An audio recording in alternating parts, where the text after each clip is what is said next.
We will start with new topic.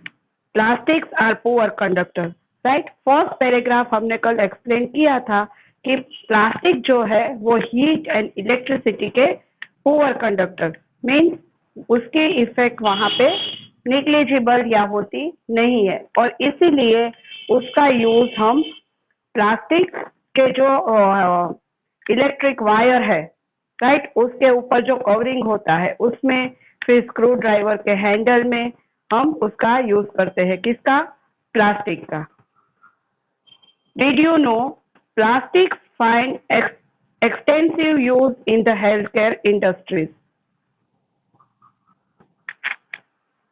Some examples of their use are the packaging of tables, tablets, threads used for stitching wounds, syringe, doctor's gloves, and a number of medical instruments. तो जो plastic है उसका use health care industries right means medical में भी होता है और किस जगह होता है जो टैबलेट के जो पैकिंग की होती है राइट फिर जो कहीं पे भी वाउंड कुछ लग गया हो और उसके ऊपर जो वाउंडिंग होती है उसमें स्टिचिंग के लिए जो यूज होता है उसमें जो थ्रेड होता है राइट वो प्लास्टिक थ्रेड होते हैं और बाद में वो पिघल जाते हैं उसके बाद सीरिंज राइट डॉक्टर्स के ग्लोव्स इन सभी में प्लास्टिक का ही यूज होता है special plastic cookware is used in microwave oven for cooking food तो माइक्रोवेव में भी जो हम यूटेंसिल्स यूज करते हैं वो स्पेशल टाइप के प्लास्टिक से ही बनी होती है जिसकी वजह से वो हीटिंग की इफेक्ट वहां पे नहीं होती है In microwave ovens, the heat cooks the food but does not affect the plastic vessels. तो हमारा फूड है वो वहां पे बनता है उस हीट की इफेक्ट फूड पे होती है उस वेसल्स पे नहीं होती है उसके बाद fire proof plastic although synthetic fibres catches fire easily right हमने ये आगे कहा था कि किचन में सिंथेटिक के कपड़े यूज नहीं करते हैं बट कुछ सिंथेटिक फाइबर ऐसे हैं जो फायर को इजीली कैच करते हैं इसलिए हम ये क्लॉथ नहीं पहनते हैं it is interesting to know that the uniform of fireman have coating of melamine plastic to make them flame resistance तो यहाँ पे जो फायरमैन होते हैं राइट जो हमें फायर से प्रोटेक्ट करते हैं उसके कपड़े मेलामाइन प्लास्टिक के ही बने होते हैं जो फ्लेम को रेजिस्टेंस मीन्स उससे रोक देते हैं वो फायर कैच नहीं करते हैं राइट और जो जहाँ पे भी फायर लगी हो वहां पे दूसरों की हेल्प करते हैं Now topic number 3.6 is plastic and the environment. तो प्लास्टिक है वो हमारे इन्वायरमेंट से किस तरह से जुड़ा हुआ होता है राइट उसकी अफेक्ट क्या है उसके एडवांटेज डिसएडवांटेजेस क्या है ये हम यहाँ पे पढ़ेंगे when we go to the market we usually get things wrapped in plastic or packets in polythene bags right अभी तो हम जब भी जाते हैं बाजार से कुछ खरीदते हैं तो या तो प्लास्टिक रैपिंग होती है या तो वो पॉलीथीन बैग में ही कोई भी चीज पैक करके हमें देते हैं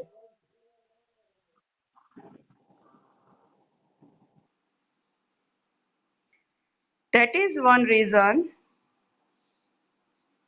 why plastic waste keeps getting accumulated in our homes. Ultimately, plastic finds its way to the garbage. Disposal of plastic is a major problem. Right? Why? तो यहाँ पे कहा है कि हम जो भी चीज़ खरीदते हैं कोई भी चीज़ होती है वो प्लास्टिक से भी बनी होती है तो जो गार्बेज है वो ज़्यादातर किससे बना हुआ होगा प्लास्टिक का ही होगा राइट क्योंकि हम जो चीज़ है वो यूज़ कर लेते हैं पर वो जिसमें पैकिंग होके आई है वो जो प्लास्टिक की चीज़ है वो हम गार्बेज में डिस्पोज करते हैं और इसको जो हम डिस्पोज किया हुआ प्लास्टिक है उसको किस तरह से वापस हमें इसका रिड्यूस करना है वो हमारा मेजर आज का प्रॉब्लम है अब तो ज़्यादातर ये प्लास्टिक का वापस रीयूज़ करके उसे हमने इसका फिर वापस रीयूज़ किया है। इसकी वजह से जो गार्बेज है वो कम होता जाता है। A material which get decomposed through natural process such as action by bacteria is called biodegradable। तो जो मटेरियल है वो डिकम्पोज होके नेचुरल प्रोसेस से उसके ऊपर हम बैक्टीरिया थ्रू प्रोसेस करके उसे डिकम्पोज करके उसका यूज़ करते हैं, उसे कहते हैं बायोडिग्रेडेबल वेस्ट, राइट। ये हमारे 6 स्टैंडर्ड में भी आ गया है, राइट। जो वेस्ट है उसे बैक्टीरिया थ्रू डिकम्पोज करते हैं, इसलिए ये नेचुरल प्रोसेस है और इस प्रोसेस को कहते हैं बायोडिग्रेडेबल। यहाँ पे ब्रैकेट करना। A material which is not easily decomposed by natural process is termed non-biodegradable। और जिस प्रोसेस को हम नेचुरल प्रोसेस थ्रू डिकम्पोज नहीं कर सकते उसे कहते हैं नॉन बायोडिग्रेडेबल, राइट। फर्स्ट जो बायोडिग्रेडेबल है उसके एग्जाम्पल है जैसे प्लांट्स के जो लीव्स और है, फिर एनिमल्स एक्सक्रिएटा, फिर हमारे जो फूड में से हम वेजिटेबल्स एंड फ्रूट्स की पील्स डालते हैं, राइट, गार्बेज में, तो उसका हम डिकम्पोज करके उसे वापस यूज करते हैं, राइट। तो वो बायोडिग्रेडेबल वेस्ट है। पर प्लास्टिक, ग्लास, ये सभी चीज़ें हैं उसे हम डिकम्पोज नहीं कर सकते, इसलिए ये है नॉन बायोडिग्रेडेबल। तो यहाँ पे हमें नीचे जो टेबल है उसमें एक्सप्लेन किया है टाइप ऑफ वेस्ट, अलग अलग टाइप्स के जो वेस्ट है। एप्रोप्रिएट टाइम टेकन टू दी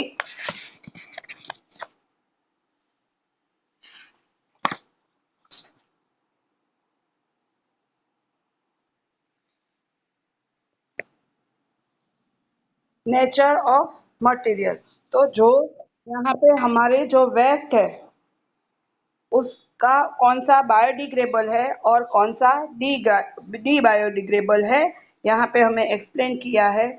और वो डी जनरेट, राइट, वापस जनरेट होने में कितना टाइम लगाता है वो टाइम पीरियड यहाँ पे दिया है। तो ये अलग अलग वेस्ट है जैसे paper, cotton clothes, would, woollen clothes, right, वो सभी कैसे है बायोडिजनरेटेबल। और जो tin, aluminium and other metals, plastic bags, ये नॉन बायोडिग्रेडेबल है। Since plastic takes several years to decompose, it is not environment friendly. It causes environmental pollution, right? जो plastic है, मैंने आगे भी 7th में 6th में आपको एक्सप्लेन किया था कि अभी तो हम उसे डिकम्पोज करके उसे वापस रीयूज़ कर सकते हैं, राइट। उसकी बड़ी बड़ी फैक्ट्रियाज होती है, बट वो इन्वायरमेंट के फ्रेंड नहीं है। क्यों? Because it cause environment pollution, क्योंकि वो इन्वायरमेंट को पॉल्यूट करते हैं, इसलिए वो उसके फ्रेंड नहीं है। Besides the burning process in the synthetic material is quite slow and it does not get completely burned easily। तो ये जो सिंथेटिक मटेरियल है जब वो बर्न होता है तो वो प्रोसेस बहुत ही स्लो है और वो पूरा कंप्लीटली बर्न इजीली नहीं हो पाता। In the process it release lots of poisonous fumes into the atmosphere causing air pollution.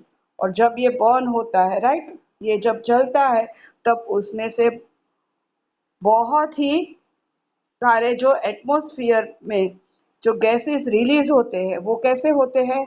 Poisonous. और इसी की वजह से हमारा जो एयर पॉल्यूशन है वो इंक्रीज होता है। How can this problem be solve? तो हम इस प्रॉब्लम को किस तरह से कम कर सकते हैं? तो उसके लिए हमें क्या करना होगा? Avoid the use of plastic as far as possible. जितना हो सके हमें प्लास्टिक का यूज़ कम करना चाहिए।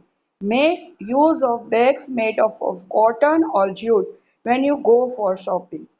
आप जब कहीं पे भी बाहर जाते हो, कुछ भी खरीदना हो या ना हो, पर एक आप घर से बनी हुई कॉटन की या जूट की बैग साथ में लेके जाओ तो आपको प्लास्टिक बैग में परचेज ना करना पड़े। और आपको याद हो तो हमने 2 साल पहले जो पेपर की बैग भी बनाई थी, सबके पास ये हमने बनवाया था, आपको याद हो तो, न्यूज़पेपर में से, कॉटन के कपड़े में से, याद है ना, सभी ने बनाई थी।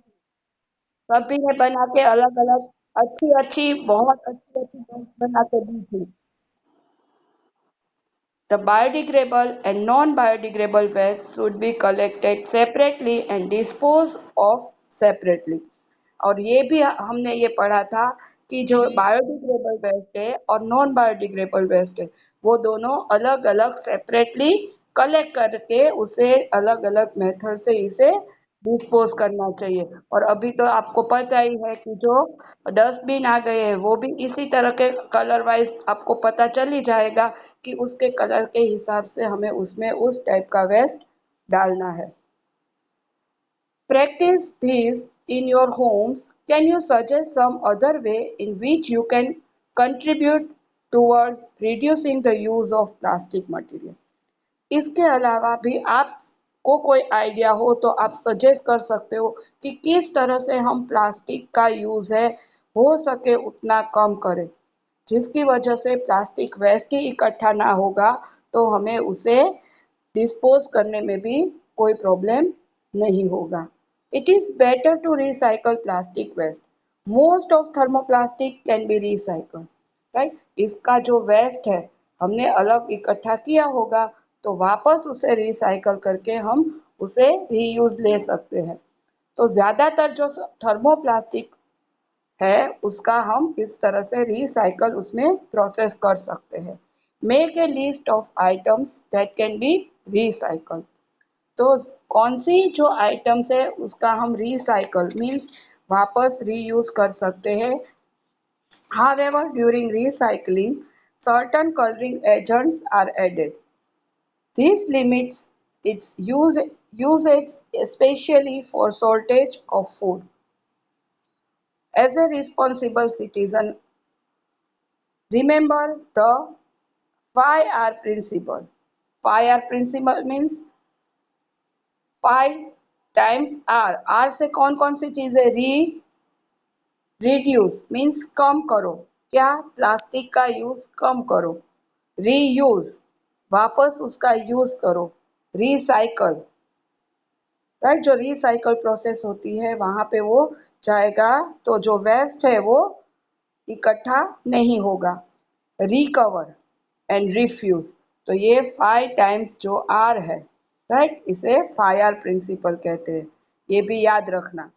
Develop habits which are environment friendly, तो हमें हमारे लाइफस्टाइल में ऐसी हैबिट डालनी चाहिए कि जो हमारे इन्वायरमेंट को फ्रेंडली मीन्स अच्छी हो, जो हमें नुकसान ना दे। और अगर इन्वायरमेंट खराब होगा तो उसकी इफेक्ट हमारे लाइफ पे ही होगी। Do not throw plastic bags in the water bodies और on the road. Take a cotton carry bags or a jute bags while going for shopping. Right, तो ये हम यूज़ करते जाएंगे तो इसकी वजह से जो प्लास्टिक वेस्ट है वो कम होगा। राइट, प्लास्टिक बैग की जगह को हमें कहीं भी बाहर रोड पे या वाटर बॉडीज में फेंकना नहीं है। फिर बाहर जाने के टाइम हमें शॉपिंग के टाइम, बेटा आप लाइनिंग मत करो बारी बारी से, सब कॉटन की बैग्स लेके जानी चाहिए। Try to minimise the use of plastic material. Use a steel lunch box instead of plastic one. Right, हम जो स्कूल में लाते हैं प्लास्टिक के कंपास बॉक्स, लंच बॉक्स, तो उसकी जगह पे लंच बॉक्स हम कौन सा यूज करें, स्टील का यूज करना चाहिए। Okay, thank you.